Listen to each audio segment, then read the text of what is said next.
Occuper le terrain, substituer la production d'or des garimperos par celle des opérateurs légaux en délivrant des autorisations d'exploiter des gisements aurifères sur des sites orpaillés à la base illégalement. L'idée existe depuis longtemps en Guyane, réclamée par un certain nombre d'élus et de professionnels de la mine. L'ancien préfet Thierry Kefelec l'avait d'ailleurs évoqué l'an dernier lors d'une table ronde sur l'avenir de la filière aurifère légale. Idée reprise lundi par Emmanuel Macron. En déplacement à Camopi, le président de la République s'est positionné en faveur d'une filière d'orpaillage légal pour lutter contre les chercheurs d'or clandestins. On l'écoute puis on revient. Il faut d'abord qu'il y ait une concertation sur ces sites avec l'ensemble des élus locaux, de la filière justement mine durable guyanaise, avec aussi l'ensemble des experts des services de l'État, OFB et autres, pour qu'on définisse véritablement les sites sur lesquels on considérerait que cette stratégie serait pertinente. Mais c'est celle qui va nous permettre de continuer d'améliorer la protection du territoire, de la santé, et aussi de développer une exploitation minière légitime qui fait partie de l'identité et de l'histoire de la Guyane et que nous pouvons aujourd'hui beaucoup mieux encadrer. Voilà, déclaration d'Emmanuel Macron lundi à Camopi. Et si on en reparle ce matin, c'est parce que au même moment, le même jour, le WWF a publié un rapport « Orpaillage illégal en Guyane, fausses pistes et vrais leviers ». L'installation, dit ce rapport, d'opérateurs légaux sur les sites des garimperos, c'est une impasse. Pour en parler, Laurent Kell est notre invité ce matin. Bonjour. Bonjour, merci de votre invitation. Et merci de l'avoir accepté, Laurent Kell. Vous êtes le responsable du bureau Guyane au WWF. On va rentrer dans le vif du sujet. Ce rapport que vous avez publié s'axe autour de deux grands points. On va dire d'abord l'analyse des raisons et des arguments qui vous font dire qu'installer des légaux à la place des illégaux, finalement, c'est une fausse piste. Et puis toute la partie coopération internationale et transfrontalière avec nos voisins du Brésil et du Suriname. On y reviendra tout à l'heure. Première question, du coup, vous expliquez qu'il y a déjà eu une procédure similaire qui a été mise en œuvre, je crois, à partir de 2013. Une procédure accélérée d'installation d'entreprises minières en suite d'opérations Harpie. Et ça n'a pas marché. Est-ce que vous pourriez nous rappeler finalement ce qui a été fait depuis cette époque 2013 ? Oui, écoutez, effectivement, nous on a été très surpris de cette annonce du président de la République, puisque effectivement on a un vrai problème en Guyane qui perdure depuis plus de 20 ans, qui est l'orpaillage illégal. Et il nous faut des solutions à la hauteur de cet enjeu. La question de la mise en place d'opérateurs miniers légaux à la place des illégaux, elle n'est pas nouvelle, effectivement, elle a même déjà été testée il y a une dizaine d'années. Ça s'appelait à l'époque les procédures accélérées, donc il y avait une dizaine d'expérimentations qui avaient été tentées entre, de mémoire, 2013 et 2015. Ça a été abandonné par la préfecture elle-même pour manque de résultats. Donc ça, c'est effectivement un premier point à garder en tête, c'est que ça a déjà été testé, puis abandonné par absence de résultats. Donc on a essayé de comprendre pourquoi est-ce que ça n'avait pas fonctionné. On l'avait déjà pressenti à l'époque, notamment parce que on sait que l'effet repoussoir, entre guillemets, de mettre un opérateur légal en forêt est très très limité. Et c'est ce que disent certains observateurs qui avaient regardé le sujet à l'époque, notamment un rapport de monsieur Larouturou, qui indique qu'effectivement ça a déplacé les garimperos, mais à très faible distance des sites sur lesquels ils venaient d'être délogés par les opérations Harpie. Et plus globalement, on sait en gros qu'il y a une différence de modèle économique entre les garimperos qui vont être rentables même à faible teneur d'or dans les sols et sous-sols, contrairement à des opérateurs miniers officiels qui, eux, ont bien sûr un certain nombre de charges qui vont conditionner leur rentabilité. Donc ce qui fait que même après la mise en place d'un opérateur légal, que ce soit sur un ancien site d'orpaillage illégal ou pas d'ailleurs, il peut y avoir le phénomène de la repasse, c'est-à-dire que malgré une exploitation officielle, il peut encore et toujours y avoir la présence des garimperos. Donc ça, ce sont les éléments qui avaient à l'époque amené à l'abandon pur et simple de cette piste. On a plus récemment bénéficié de l'accès aux données de l'Observatoire de l'activité minière, un certain nombre de données très précises qui avaient été compilées depuis plusieurs décennies par les différents services de l'État et gérées au niveau de la préfecture. Avec un travail également du CNRS, il me semble, pour arriver à cartographier, c'est bien ça, tous ces sites ? Alors le CNRS a travaillé sur autre chose, mais là c'est surtout l'ONF, le parc amazonien, enfin les différents partenaires de l'OAM, comme on l'appelle classiquement. Et on a regardé, par exemple, sur l'année 2022, on voit que 80% des mines officielles voient des sites illégaux à moins de 5 km de leur implantation. Donc on voit que même quand il y a eu récemment des mines officielles, ça n'a pas non plus chassé la présence de ces garimperos. Plus globalement, entre 2013 et 2022, on se rend compte que 50% des mines officielles avaient des sites illégaux à moins de 4 km. Donc on reste toujours sur les mêmes ratios, à savoir que globalement les gisements, ils sont, tout le monde les connaît à peu près, que ce soit les opérateurs officiels ou les garimperos, mais il n'y a pas d'effet d'exclusion des opérateurs officiels par rapport à cette mouvance garimperos qui est maintenant malheureusement très structurée sur le territoire. D'après la préfecture de Guyane, fin 2023, on était à 400 sites miniers illégaux sur l'ensemble de la Guyane. Ça reste énorme. Oui, et ça correspond aussi aux derniers chiffres là que le parc amazonien a dévoilé en début de semaine. Alors uniquement sur le territoire du parc, pas sur toute la Guyane, mais on se rend compte que année après année, finalement, il y a des petites baisses tendancielles de temps en temps, mais on reste à peu près sur les mêmes chiffres. C'est ça. Alors ce qui va être important, ça va être la lecture plus historique, puisqu'il faut aussi, le président de la République a annoncé une petite baisse à l'échelle de 2 ans. Alors bien sûr, il faut s'en réjouir, mais qu'est-ce que ça veut dire 2 ans sur un phénomène qui dure depuis plus de 20 ans? La tendance globale, elle est loin d'être satisfaisante. Très clairement, 400 sites illégaux, c'est beaucoup trop. Et nous, notre point par rapport à cette annonce de remise en place d'opérateurs légaux comme vecteur de lutte contre l'orpaillage illégal, nous dérange notamment par rapport au fait qu'en parallèle, il se passe pas grand-chose sur les vrais leviers d'efficacité de la lutte contre l'orpaillage illégal. Et donc là, vous faites évidemment allusion à tout ce qui concerne la coopération transfrontalière, on y reviendra dans une deuxième partie. Vous avez commencé à donner des chiffres, Laurent Kell, notamment sur la proximité entre les sites finalement légaux et les garimperos. Au-delà des chiffres, qu'est-ce qui explique finalement que cette idée ne marche pas? De manière un petit peu abstraite, c'est vrai qu'on pourrait avoir tendance à penser que c'est une bonne idée, mais dans les faits, pourquoi ça ne marche pas? Vous avez raison. On va dire que le premier sentiment, si on a un regard très extérieur, ça peut être dire ça tombe sous le sens, il faut mettre des légaux, ils vont prendre l'or et puis les illégaux viendront pas. C'est malheureusement pas aussi simple que ça sur cette logique de lutte contre l'orpaillage illégal, notamment parce que la question de l'assèchement des gisements, qui est une des bases de cette théorie, ça voudrait dire qu'après la présence d'un opérateur légal, il y aurait plus d'or. C'est pas aussi simple que ça. Là encore, il y a une question de rentabilité, c'est-à-dire que l'opérateur officiel, il va arrêter de produire quand il va considérer qu'il est plus rentable, alors que le garimperos, avec le mercure qu'il va utiliser très très largement, va continuer d'essayer de trouver, et souvent il va réussir à trouver des paillettes d'or qui vont lui permettre de continuer à travailler, même a posteriori du passage d'un opérateur officiel. Il y a la question aussi de la sécurité. C'est-à-dire que en forêt, vu la situation actuelle, on entend très régulièrement parler d'attaques de mouvances criminelles qui gravitent autour des garimperos, mais qui aussi attaquent les miniers officiels. Donc il y a aussi cette question qui faisait partie des limites de l'expérimentation d'il y a 10 ans qui se pose à nouveau cette année.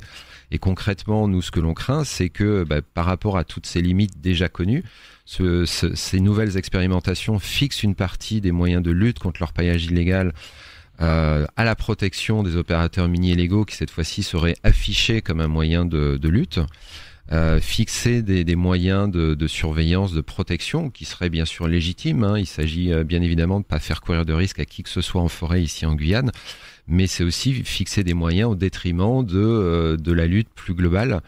Encore une fois, 400 sites miniers illégaux sur l'ensemble du territoire, ça montre le défi auquel est confrontée l'opération Harpie depuis de trop nombreuses années maintenant. Est-ce que on n'en revient pas encore une fois finalement, Laurent Kell, à ce qu'a longuement documenté le géographe François-Michel Le Tourneau et qui explique finalement que les garimperos savent parfaitement bien s'adapter à tout ce que l'État français a pu mettre en place depuis 2008, depuis le début de l'opération Harpie, et que finalement, il n'y a et il n'y aura aucune solution miracle pour faire en sorte qu'on parvienne à réduire l'orpaillage illégal? Alors, des solutions miracles, effectivement, il n'y en a pas. Par contre, des solutions factuelles, de notre point de vue, elles existent. Et d'ailleurs, elles ont aussi montré leur efficacité il y a quelques années, dans les mêmes périodes d'ailleurs où les procédures accélérées avaient été abandonnées.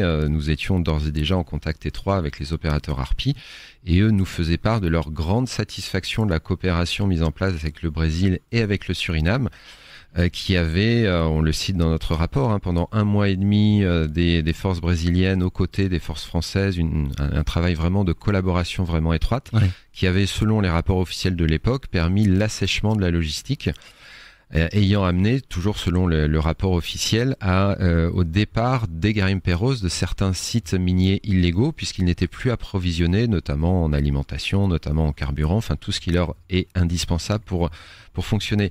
Et c'est vraiment le point sur lequel nous on souhaite insister, c'est qu'on a affaire, et vous parlez de monsieur Le Tourneau, et effectivement c'est une des personnes qui a très bien décrit le phénomène, et notamment son échelle et sa vraie échelle. C'est un phénomène qui à minima se structure entre le Brésil, le Suriname, pour finalement impacter les Guyanes, et notamment la Guyane française. Et les vraies réponses, les vraies solutions, elles sont de notre point de vue à cette échelle-là, avec une très grosse urgence le long du fleuve Maroni, qui a vu ces 5 dernières années se structurer un axe logistique extrêmement bien organisé. Maintenant, quasiment en face de chaque crique en Guyane, le long du Maroni, vous avez un comptoir logistique sur la rive surinamaise. Donc c'est vraiment à vocation de continuer à fournir la logistique auprès des sites illégaux. Et sur ce point-là, on n'a pas vu grand-chose évoluer, alors que le président de la République française, en 2017, lors de son précédent séjour, avait lui-même très clairement identifié cet axe majeur d'intervention pour limiter l'orpaillage illégal. Oui, justement, puisque vous en parlez, on va juste rappeler les chiffres, entre 80 et 85%, il me semble, de l'activité illégale, d'orpaillage illégal, en Guyane se situe sur la façade ouest. Lundi, à Camopi, le président de la République a annoncé un renforcement des stratégies de lutte via les opérations Harpie, avec une meilleure coopération avec les pays voisins, sans qu'on sache véritablement ce que ça va impliquer. Comment dire, à force de parler de coopération internationale transfrontalière, ça peut paraître un petit peu flou et un petit peu abstrait. Très concrètement, pour que ça puisse marcher, il faut des policiers, il faut des gendarmes brésiliens, surinamais, et donc une politique qui soit commune entre finalement tout le plateau des Guyanes pour faire en sorte que ça marche. Effectivement, alors on ne part pas de rien là non plus, mais c'est vrai que les gens changent et parfois la mémoire disparaît un peu sur ces questions-là, sur les sujets de coopération très opérationnels. Sur l'orpaillage illégal et sur sa lutte, il avait été ratifié en 2013 un accord bilatéral entre la France et le Brésil spécialisé sur cette question-là et dédié à cette question. Ça avait permis de nourrir cette coopération très opérationnelle de terrain, on va dire, entre des acteurs régaliens, donc l'armée, la gendarmerie, la police de part et d'autre, qui travaillent ensemble, qui échangent de l'information et qui organisent des patrouilles conjointes. Et à l'époque, encore une fois, d'après les rapports officiels, ça avait très bien fonctionné au point d'être le vecteur majeur de diminution importante à l'époque du nombre de chantiers illégaux à l'intérieur de la Guyane. Aujourd'hui, c'est vraiment ce que l'on demande, c'est-à-dire une relance urgente de cette coopération avec le Brésil, mais vous mentionniez à juste titre que le front le plus actif, le plus urgent, ça reste le Maroni aujourd'hui, et c'est notre grande incompréhension par rapport à la récente visite du président de la République, de voir effectivement un axe franco-brésilien dont on comprend effectivement qu'il faut le relancer, un ministre des Affaires étrangères qui est venu dans la région mais qui a fait finalement Guyana sans s'intéresser au Suriname, alors que le Suriname est aujourd'hui le cœur du problème autour de l'orpaillage illégal du fait de ce qui se passe sur ces rives, sur le Maroni. Et on pourrait étendre cette logique d'ailleurs à la pêche illégale, puisque samedi dernier nous avons à nouveau survolé les eaux territoriales françaises en Guyane. Sur l'ouest, nous avions 39 tapouilles surinamaises. Donc on a énormément d'enjeux très urgents à gérer et à essayer de régler avec le Suriname. Très concrètement, encore une fois, ce sont avant tout des patrouilles conjointes, donc des règles communes discutées en amont. Donc c'est vrai qu'il y a un travail de fond à mener. On salue d'ailleurs l'ambassadeur de France sur place qui travaille vraiment dans cette direction, mais que l'on trouve assez isolé par rapport à la machine diplomatique française que l'on souhaiterait voir bien plus impliquée et beaucoup plus aux côtés des essais qui ont été menés jusqu'à présent. Oui, c'est vrai que toute la diplomatie franco-surinamaise là est un petit peu passée à la trappe avec Stéphane Séjourné au Guyana qui a annoncé d'ailleurs l'ouverture d'une ambassade à Georgetown, je crois, à partir de 2025, et Emmanuel Macron qui allait à Camopi, certainement suite au décès de Guy Barcarel sur l'Oyapock, mais aussi parce que juste après il s'est envolé vers Belém et vers le Brésil pour une visite d'État avec le président Lula. C'est vrai que le Suriname est un petit peu passé inaperçu dans toutes ces questions-là, Laurent. En tout cas, effectivement, c'est notre principal regret, alors que, comme vous le disiez, 80% de l'orpaillage illégal aujourd'hui en Guyane, il est approvisionné logistiquement par le fleuve Maroni, c'est-à-dire par les bases qui sont côté Suriname de ce fleuve. On est vraiment déçu de ce manque d'annonces, de ce manque de mobilisation par rapport à cet autre voisin de la Guyane, sachant que cette coopération, elle a déjà porté ses fruits par le passé. Il y a 5-6 ans, le fleuve Maroni était très largement exploité par des barges qui sillonnait l'ensemble de son cours, que ce soit sur le Maroni ou sur le Lawa. À l'époque, la mobilisation de l'ambassade de France au Suriname avait vraiment permis des discussions constructives et positives avec le gouvernement surinamais, qui font qu'aujourd'hui, ces barges ont quasiment intégralement disparu. Donc ça montre que la coopération peut fonctionner très concrètement. On a un autre exemple, pour reprendre la question de la pêche illégale. Ouais. On a eu en décembre dernier la première patrouille organisée à la fois côté Suriname et côté France de lutte contre la pêche illégale, avec une première tapouille qui a perdu sa licence au Suriname du fait de cette coopération renforcée. Donc c'est vraiment, nous, notre attente, c'est vraiment qu'enfin la problématique de l'orpaillage illégal elle soit prise à sa vraie échelle. Dans ce contexte-là, on confirme qu'effectivement, selon nous, la mise en place d'opérateurs légaux, c'est une fausse piste, déjà testée, déjà abandonnée il y a une quinzaine d'années. Et notre appel demeure de vraiment avoir une ambition de dialogue, une ambition d'efficacité avec le Suriname, à l'instar de ce qui semble se préparer avec le Brésil. Mais est-ce que, comment dire, le nouveau président de la FEDOMG, José Mariema, qu'on avait interrogé il y a quelques semaines, disait qu'aujourd'hui, je crois qu'il y a une vingtaine seulement d'opérateurs miniers légaux en Guyane. Là, l'idée, je recite Emmanuel Macron, c'est d'occuper le terrain. Est-ce qu'au final, l'expérimentation dont vous avez parlé de 2013 à 2015 n'a pas marché parce qu'il n'y avait pas assez de miniers légaux sur tout le territoire guyanais ?